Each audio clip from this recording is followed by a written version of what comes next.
bacharel em Matemática e Ciências Naturais, indicado ao Prêmio Nobel da Paz, tenente e engenheiro militar, responsável por diversas expedições pelo território nacional.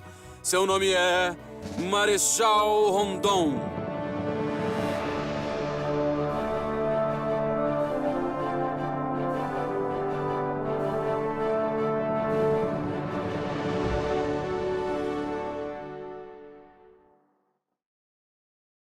Amigos telespectadores, sejam bem-vindos a mais um show do Rondon. Hoje estou em mais uma das minhas expedições e vocês não vão acreditar. Senhoras e senhores, pasmem. Eu estou no futuro, em pleno século XXI. Oh! Vejam, 2 jovens do futuro. Acho melhor observá-los. Que cara é essa? Ai, Neto, pra ser sincera, eu tô muito incomodada.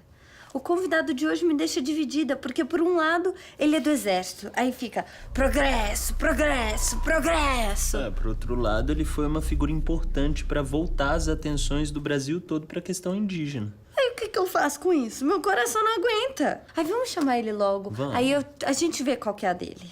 Se liga só quem tá ali. Céus, fui descoberto. Agora não me resta mais nada a não ser tentar agir como eles. E aí, beleza? Cheguei! Seja bem-vindo. Sim. Aê! Fala comigo, Marechal. Amigo, com sua licença. Toda? Não, relaxa, relaxa. Ó, Marechal, é o seguinte, eu não sabia muito bem qual que era a sua, então trouxe 2 coisas. Tanto a bandeira do Brasil... Oh. Ordem e progresso. Sempre. Sempre, sempre, sempre. Quanto esse cocar indígena aqui, ó. Os índios. Eu sou muito amigo deles. História, amigos, se vocês estão meio perdidos, não tem problema. O Netão aqui vai explicar tudinho pra vocês. Bora lá. Marechal, faz um favor, aperta aquele botão ali. Pode ir, com vontade. Aquele tranquilinho. vermelho ali, ó. Isso. Aê! Historinheiros, historinheiras. Pra gente entender qual que era desse Marechal Rondon, a gente tem que voltar pro finalzinho do século XIX, quando o Brasil deixou de ser um império e passou a ser uma república, em 1889. E sabe quem tava no bondão da proclamação? O Rondon!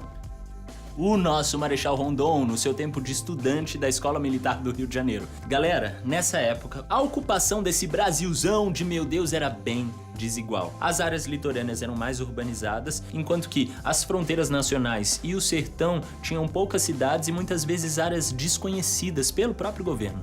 Principalmente o oeste do Brasil, que era bem menos populoso. Mas calma aí, História Amigo. Se você tá pensando que não tinha ninguém nessa área, nessa região, é bom lembrar que tinha, sim, os índios. Paralelamente a isso tudo, o romantismo do século XIX reduziu a imagem do índio. Ou seja, ou o cara era só um canibal indomável, ou só um ser inocente e dócil que vivia num estado de pureza em meio à natureza. Lembram da Iracema?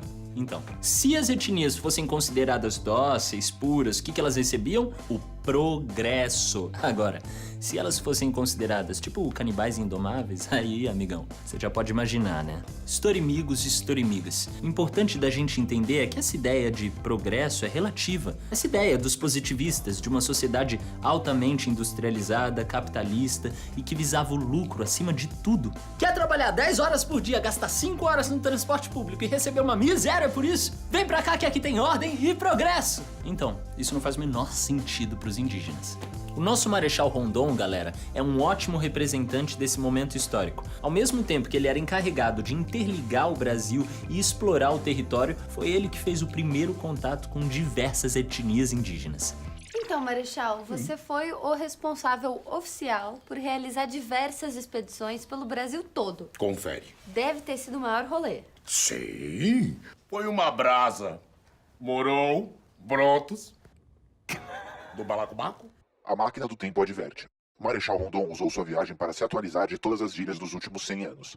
Mas ele não entendeu muito bem como usá-las. Ah, são tantas histórias e das boas. Primeiro, eu fui chamado para construir as linhas telegráficas de Cuiabá ao Araguaia. Depois, nós fomos chamados para construir uma estrada que ligasse a capital até as fronteiras mais distantes do Brasil, Que maneiro. com o Paraguai e a Bolívia. Foi um sucesso.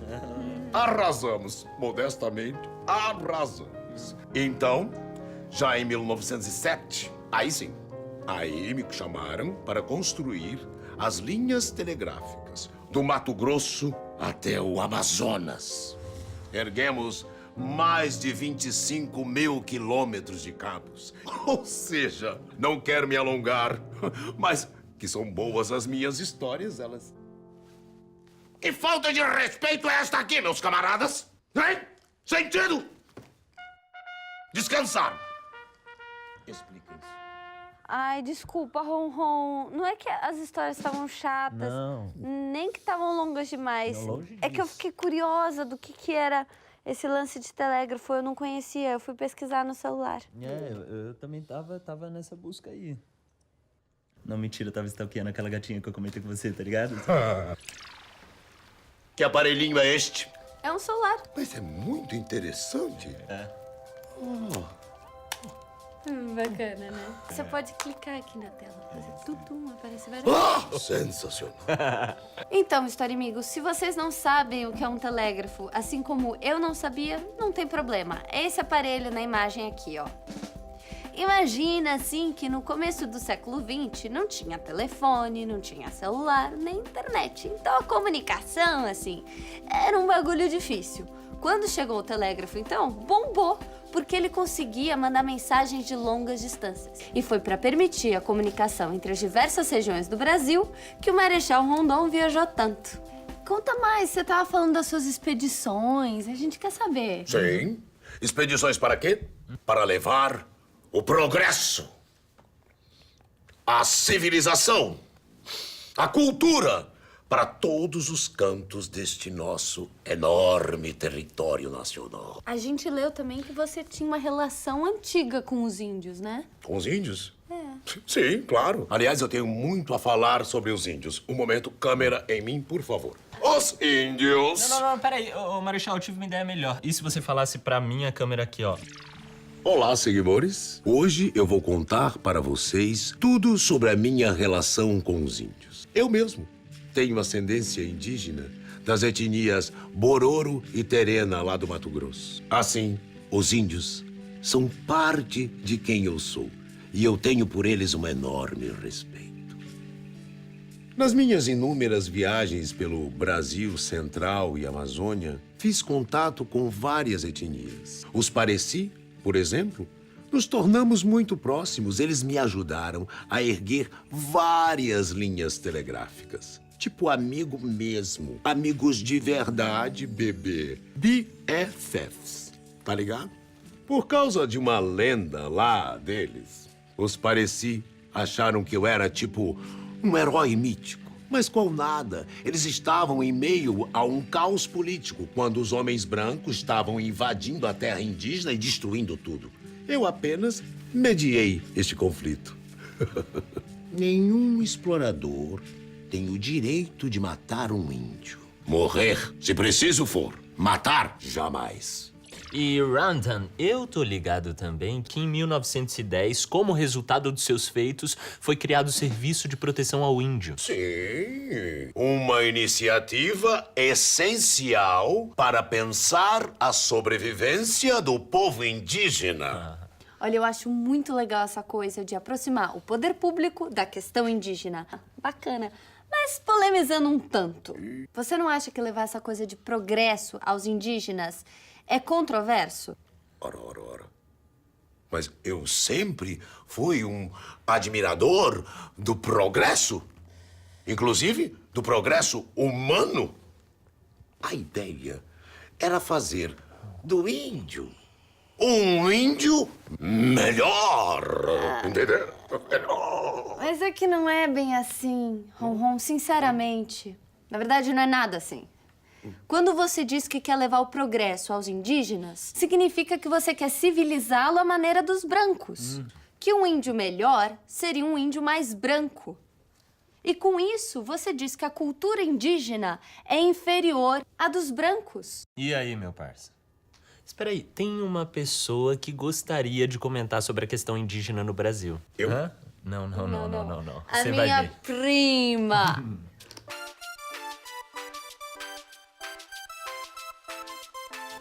Oi, Clarinha! Oi, Neto! Tudo bom, gente? Falar uma coisinha pra vocês, meus amores, meus maravilhosos. Sabe no carnaval? Quando todo mundo, assim, sai vestido de índio. Eba, que legal, carnaval! Aí parece que é o único período que a gente se lembra da calça indígena. E os outros 360 dias, como fica? O problema é que as populações indígenas, gente, vêm sendo exterminadas até hoje. E os territórios indígenas se tornam cada vez menores. Ai, o que, Consuelo? Como assim? Isso aconteceu só em 1500, é coisa do passado, deixa de ser louca. Galera, infelizmente é verdade. Como no caso dos Guarani Kaiowá. E a justificativa é a necessidade de usar a terra para a produção. Ou seja, sempre aquela justificativa do progresso. E aspas isso. Ai, mas Consuelo, é progresso. Mas que mané progresso, gente? Olha pro lado.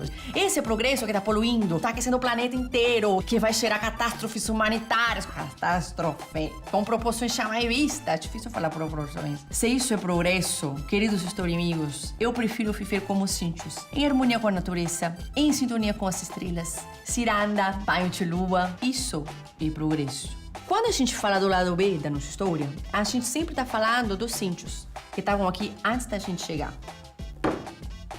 E que continuam resistindo.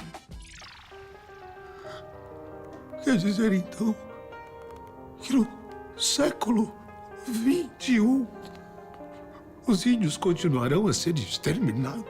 Vocês não estão entendendo. Isto não era o progresso. Eu sempre respeitei tanto os índios. Não chora. Você foi muito importante. Você mudou a maneira que o governo via os indígenas. Tá dizendo isso só para me consolar. Não é, você salvou a vida de muitos deles. Oh, o progresso. Hoje, agora eu vejo. É algo tão relativo.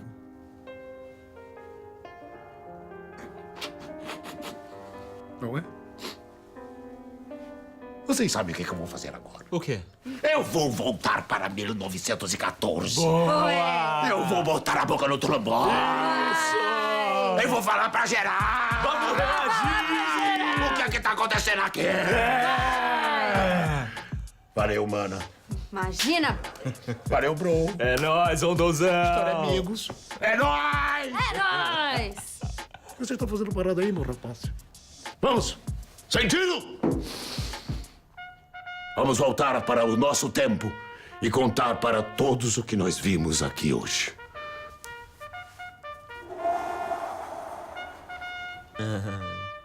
Legal ele. Você avisou que quando ele volta pro passado ele esquece de tudo? Eu não avisei. Você avisou? Não.